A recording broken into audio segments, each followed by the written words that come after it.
Kalau rumus istiqomah paling mudah itu kata Imam Nawawi dalam kitab Al-Majmu' itu adalah keputusan ilmu.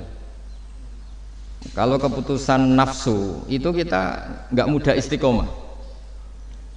Imam Nawawi mencontohkan begini, misalnya habis maghrib kita istiqomah baca Yasin. Itu cara pemaknaan itu baca Yasin itu kebaikan.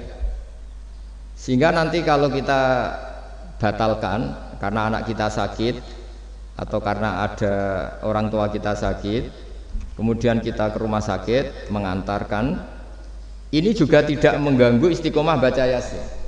Karena maknanya adalah baca Yasin kebaikan, ditinggalkan untuk kebaikan yang bentuknya lain. Jangan seperti istiqomah versi ghairu ahlil ilm yang dikatakan orang-orang yang tidak ahli ilmu. Sehingga kadang cara berpikir, ya tetap mau Yasin senajan to makmu wis kejet-kejet gitu. Nah, itu akhirnya kan kayak Islam itu jadi sadis. Jadi demi istiqomah meninggalkan ibadah sosial. Maka banyak ulama mengatakan istiqomah itu ya kebaikan ke kebaikan yang lain, kebaikan ke kebaikan yang lain. Makanya saya bilang istiqomah itu adalah keputusan ilmu. Itu kata Imam Nawawi. Sehingga dalam banyak hal saya beri contoh. Hidup ini baik apa enggak? Ya baik, karena hidup ini menjadi mazra'atul akhirah. Referensi kita masuk surga dan neraka itu berdasar kehidupan sekarang ini. Berarti hidup ini spesial. Kita surga ya diputuskan ujian di kehidupan ini, neraka juga iya. Berarti kehidupan ini spesial. Tapi suatu saat kita pasti mati, dan mati itu baik enggak? Ya baik. Baiknya di mana? Ya kamu sudah tidak bisa maksiat lagi. Sehingga Nabi itu cara berdoa itu indah sekali. Allahumma ahyini ma kanatil hayatu khairan li wa tawaffani ma kanatil wafatu khairan li. Allahumma ij'alil hayata ziyadatan li fi kulli khairin wal mauta rohatan li min kulli syarrin. Segampang itu Nabi melihat kehidupan dan mati. Mengajarkan kita, tentu mengajarkan kita. Ya Allah, jadikan hidup ini, anggap saja saya ini masih menambah budi-budi kebaikan. Kalau saya mati, anggap saja ini berakhirnya semua maksiat saya. Mungkin sekarang kita ada zina, mungkin sekarang kita ada korupsi, tapi potensi itu tetap ada. Yang bisa mengakhiri potensi itu apa? Ya mati. Maka mati itu tidak problem bagi orang-orang baik. Kalau sampai anggap problem berarti agak kurang baik. Jadi sehingga ya hidup itu ya biasa, mati. Saya ini termasuk kiai muda yang nggak mati takut mati, ya biasa. Hidup ya mau, mati ya mau, ya biasa aja. Karena begitu indah ajaran Nabi. Ij'alil hayata ziyadatan li fi kulli khairin wal mauta rohatan li min kulli syarrin. Dan kalau ada kematian berarti anggap akhir dari segala keburukan. Maka berkali-kali saya ngomong, orang-orang alim dulu itu sudah pinter. Kalau ada badan narkoba, penjahat mati, itu tetangganya tetap disuruh bilang, ini orang baik dia saksikan dia. Tetangganya protes semua, baiknya di mana orang nakal gitu. Padahal kiainya bilang baik kan sudah mati, tidak bisa apa-apa sudah. Artinya ada sisi kebaikan dalam kematian, yaitu segala keburukannya, bahkan potensi keburukannya menjadi berakhir. Jadi masalah nikmat juga gitu. Orang berharap bisa hidup itu sesuai rencananya. Tapi ketika dapat musibah tidak siap. Tapi apa panduan Nabi? Ajaban li amril mu'mini inna amrahu kullahu khairun. In asobatu na'ma syakara fakana khairan lah. Wa in asobathu dharra sobaro fakana khairan lah. Orang mukmin itu selalu baik. Kalau dapat nikmat syukur ya baik. Dapat ujian sabar juga baik. Kenanya baik terus. Makanya saya berkali-kali bilang, hubungan dengan istri itu ya gampang. Saya berkali-kali bilang, kalau pas harmonis ya baik, namanya harmonis ya baik. Pas tukaran juga baik. Ibadahnya tinggal sabar. Dulu banyak orang jadi wali itu karena istrinya cerewet. Jadi termasuk resep jadi wali itu istrinya cerewet. Kalau secara ekonomi saya sering bilang, kalau harmonis malah minta ke mall, kalau sedang tukaran malah enggak, murah tukaran sebetulnya. Artinya orang dulu itu ngelola kehidupan itu gampang sekali. Bodoh juga gitu. Saya pernah ada civitas akademika dari UGM cerita saya. Biasanya kampus-kampus besar kan menghormati orang yang prestasi. Saya bilang ke beberapa profesor, ya cocokkan lah. Kalau dalam pandangan kiai gimana, Gus? Ya anak-anak yang nggak pinter tuh ya bagus. Barokahnya nggak pinter masuk desa-desa tertinggal, akhirnya menghidupkan di desa tertinggal. Kalau pinter inginnya di Jerman, terus dapat beasiswa, malah kadang-kadang nggak mau pulang. Barokahnya nggak pinter mau di desa-desa terbelakang, akhirnya merata pembangunan di Indonesia. Di dunia kiai juga gitu, kadang yang alim paling jadi ketua MUI atau apalah. Barokahnya ndak alim dia di desa tertinggal, kelasnya pendiri masjid.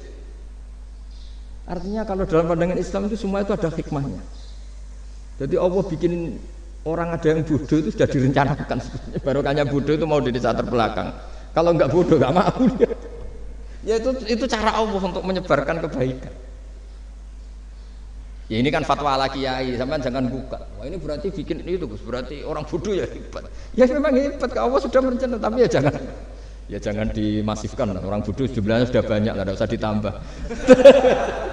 Tapi ini cerita, terus sampean Allah itu sudah punya rencana. Sama lagi Allah itu sudah punya rencana. Jangan sampai kita ini enggak tahu rencana Tuhan. Makanya akhir dari kesimpulan orang-orang itu, orang-orang baik, subhanak rabbana subhanak rabbana ma khalaqta hadza batilan subhanaka faqina adzabannar. Semua yang kau ciptakan itu tidak ada yang sia-sia. Saya pernah di Korea, ini pengalaman saya. Itu rata-rata saudara kita yang ke Korea itu kan nyari uang. Ternyata setelah di sana nggak ada masjid, ya udah bikin masjid, kadang nyewa.